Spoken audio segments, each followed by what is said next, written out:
galera, começamos então mais um assunto importantíssimo para essa nossa preparação. Agora a gente começa a conversar sobre os direitos e deveres individuais e coletivos, o famoso artigo 5º do texto constitucional, o dispositivo mais longo da nossa Constituição. E aqui a gente tem muita informação, né?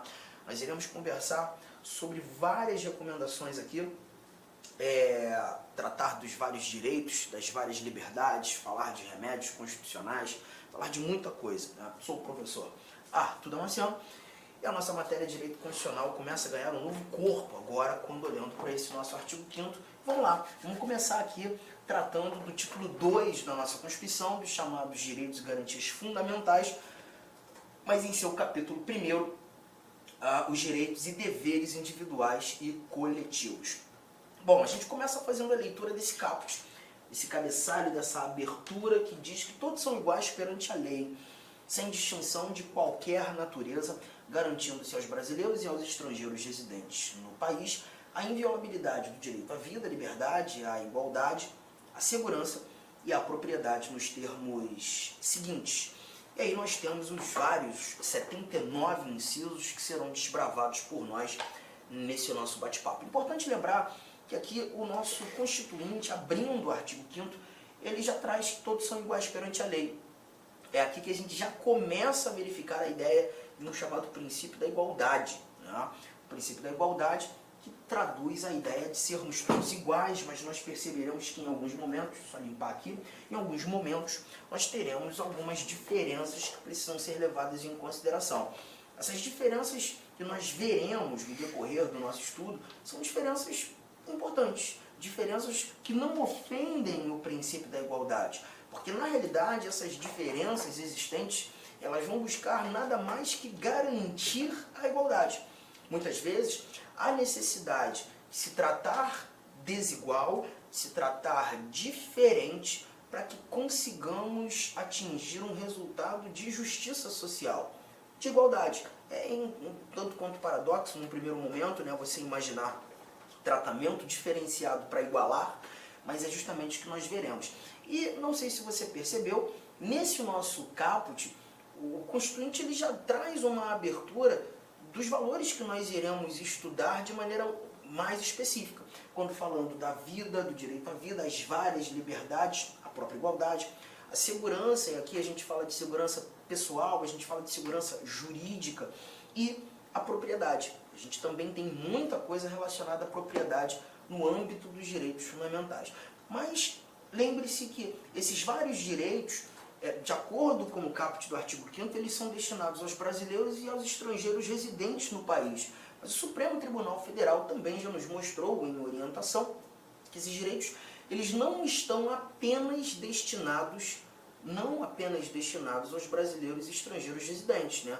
Todo e qualquer indivíduo que aqui no Brasil se encontrar, ainda que esteja em trânsito, nós teremos essa possibilidade, né, da aplicação dos direitos fundamentais. Arthur, mas todos? Não, todos não. Até porque quando a gente começa a estudar direitos fundamentais, nós não estudamos apenas o artigo 5º. O artigo 5º é apenas a abertura dos direitos fundamentais. Por isso, título 2, Direitos Fundamentais, capítulo 1, Direitos e Deveres Individuais e Coletivos. Mas aqui a gente também vai ter que estudar os direitos sociais, nós também temos estudo sobre nacionalidade brasileira, sobre os direitos políticos e a tal da cidadania, que nós até conversamos lá nos princípios fundamentais. Então a gente vai verificar que, por exemplo, a nacionalidade brasileira não é para qualquer indivíduo.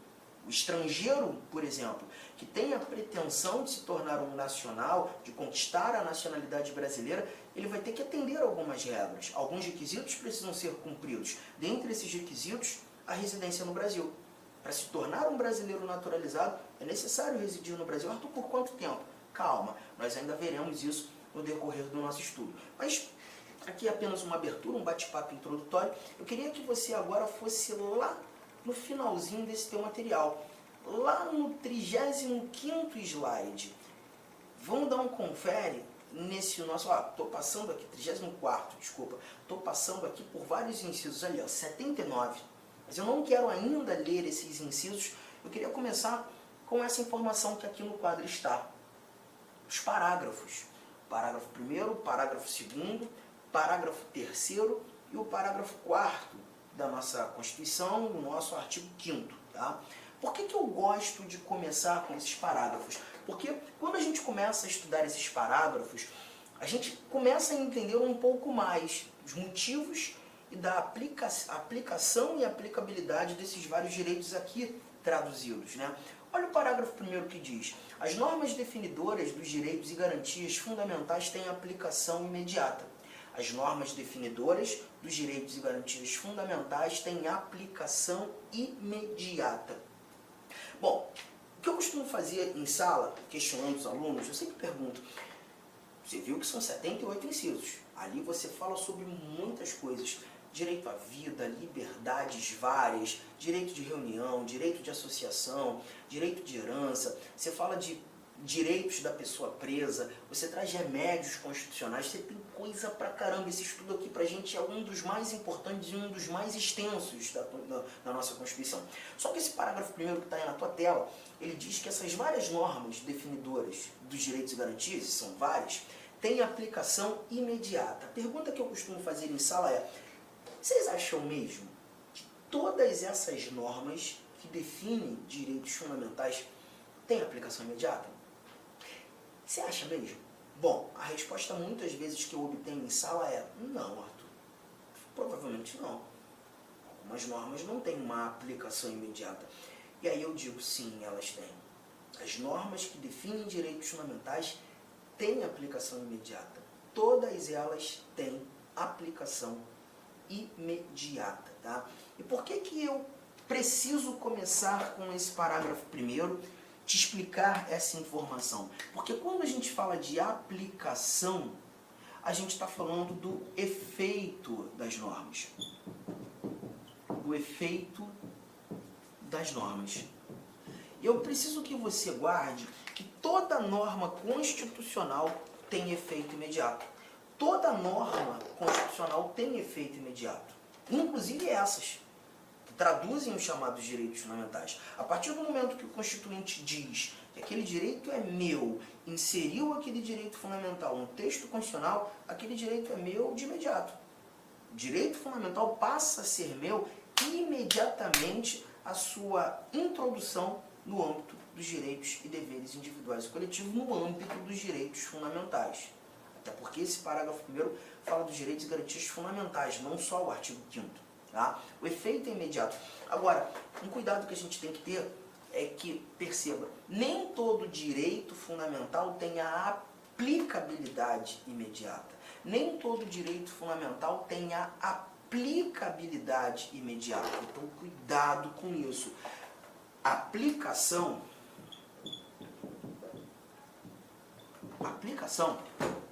essa palavra tem um significado diferente da palavra aplicabilidade. São coisas distintas, bem distintas, tá? Quando você fala aplicação, você está falando, por exemplo, anotei ali, né, o efeito das normas. E já chegamos à conclusão que toda norma que traduz um direito fundamental tem esse efeito imediato, tem a aplicação imediata. Mas nem todo direito vai ter o exercício imediato. A aplicabilidade diz respeito ao exercício do direito, ao poder exercer aquele direito a hora que eu quiser ou imediatamente. Nem todos eles apresentarão esse efeito, esse exercício, essa aplicabilidade imediata. Vamos começar a mostrar alguns exemplos? Anotou isso aqui? Efeito e exercício. Anotou isso aqui? E agora a gente começa a trazer alguns exemplos. Eu vou te mostrar um exemplo aqui muito bom, um exemplo que eu gosto muito, que é o que a gente encontra aqui no nosso inciso de número 40. Inciso 40. Deixa eu apagar aqui para que o seu exame seja nítido. Olha o que temos nesse nosso inciso 40. Esse inciso 40, ele fala justamente 40. Ele traz pra gente o princípio da irretroatividade da lei penal. Princípio da irretroatividade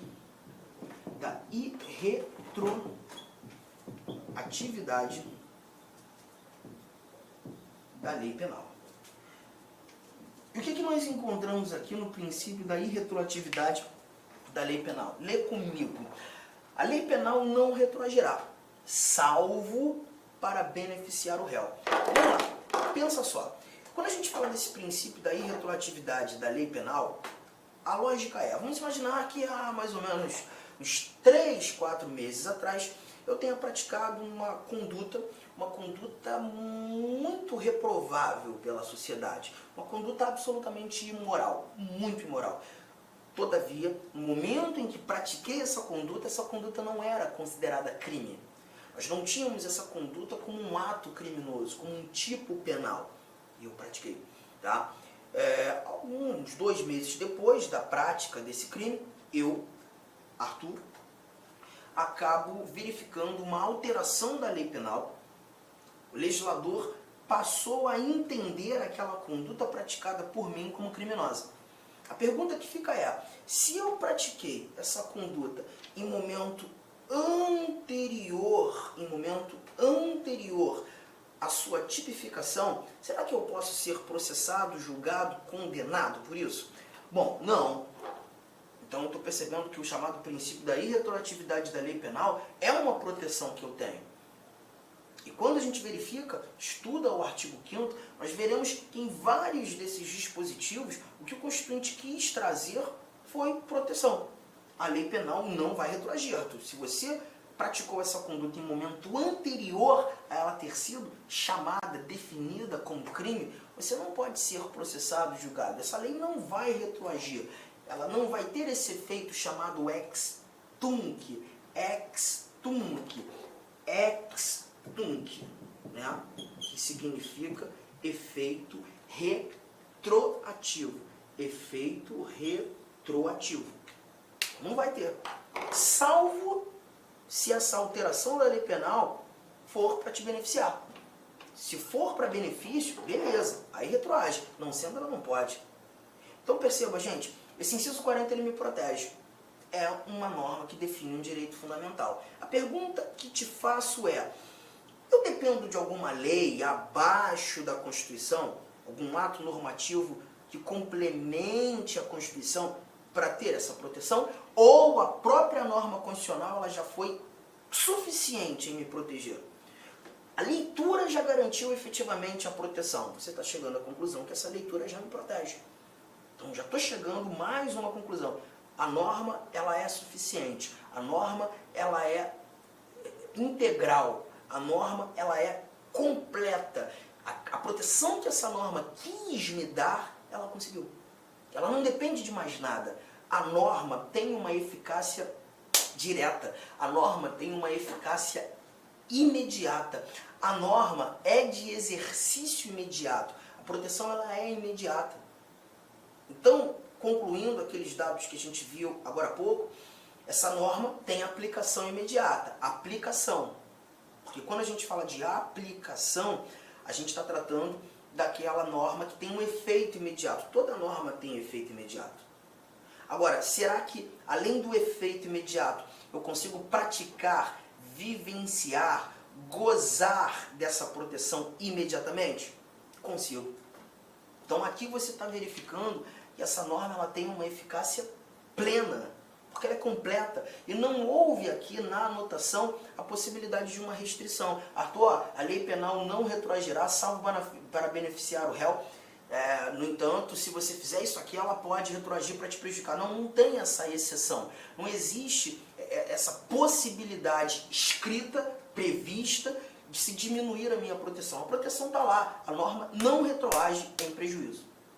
Tamo junto, tranquilo. Então a gente está percebendo essa norma como uma norma de eficácia plena. Só que, espera aí, eu tenho que colocar alguns detalhes aqui na sua anotação. Deixa eu trazer, pela primeira vez, a tela branca, porque esse papo aqui é um papo muito importante a título de prova. Nesse momento, a gente vai começar a analisar a classificação